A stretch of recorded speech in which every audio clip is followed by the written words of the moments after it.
بالاخره هغه ورځ راورسېده چې د افغانستان تولید موټر یې نندارې ته وړاندې شي.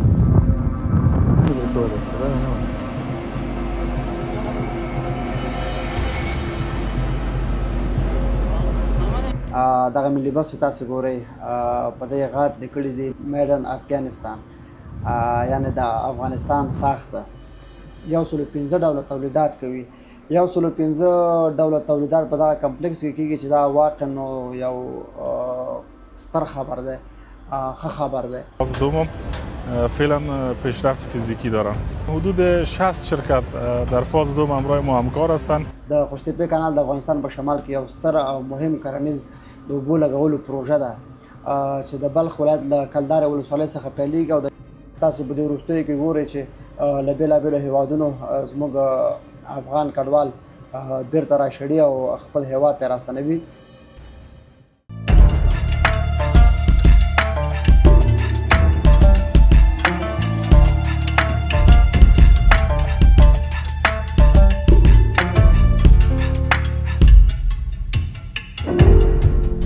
سلامونه ستړي مه شئ، وخت مو بخیر. په دې چې ښه اوسئ. یو ښه خبر لرم. ښه خبر دا دی چې بالاخره هغه ورځ راورسېده چې د افغانستان تولید موټر یې نندارې ته وړاندې شي. د ملي پراختیا شرکت لخوا د څو تولیدي فابریکو کمپلیکس پرانیستل شو چې په دغه فابریکو کې مختلف کرنیز وسایل جوړیږي، حتی تر موټرو پورې. تاسې انځورونه کتلی شئ. دغه ملي بس چې تاسې ګورئ په دې غاټ لیکلي دي میډ ان افغانستان، یعنې د افغانستان ساخته.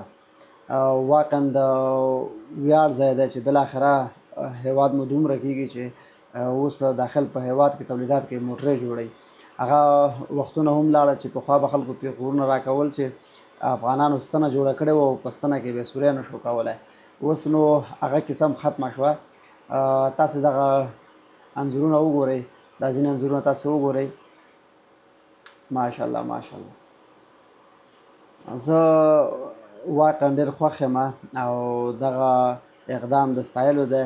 تاسو څه فکر کوئ چې له دې سره به زموږ هېواد نور پرمختګ وکړي که نه؟ زه خو 100% باوري یم چې اوس موږ دې ته مجبور نه یو چې د چین نه یا د بل هېواد نه ځینې وسایل را انتقال کړو دلته داخل هېواد ته او دلته استفاده وکړو. اوس کولی شو چې د داخل په هېواد کې بېلابېل وسایل تولید کړو او په خپل هېواد کې ترې ګټه واخلو چې هم به قیمت مناسب وي، هم به کیفیت ډېر ښه وي.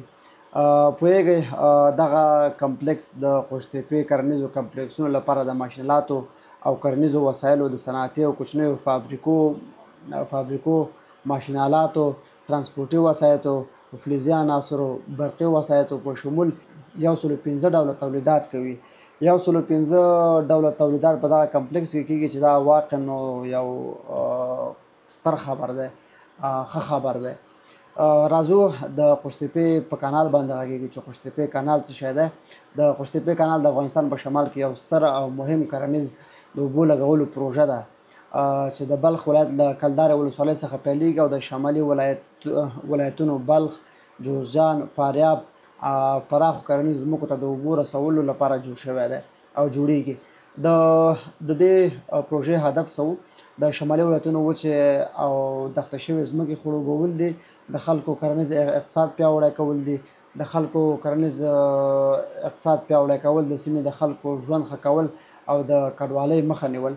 د قوشتېپې کانال سره به زموږ ګڼ شمېر هېوادوالو ته د کار زمینه هم په دې کې برابره شي چې بالاخره به هغه د مهاجرت له سخت ژوند هم خلاص شي. تاسې په دې وروستیو کې ګورئ چې له بېلابېلو هېوادونو زموږ افغان کډوال بیرته راشړي او خپل هېواد ته راستنوي. د هغوی وضعیت هم ډېر خراب دی. نو انشاءالله چې د دې پروژې سره به ډېرو ځوانانو ته د کار زمینه هم برابره شي. راځو د قوشتېپې کانال ته اړتیا څه وه؟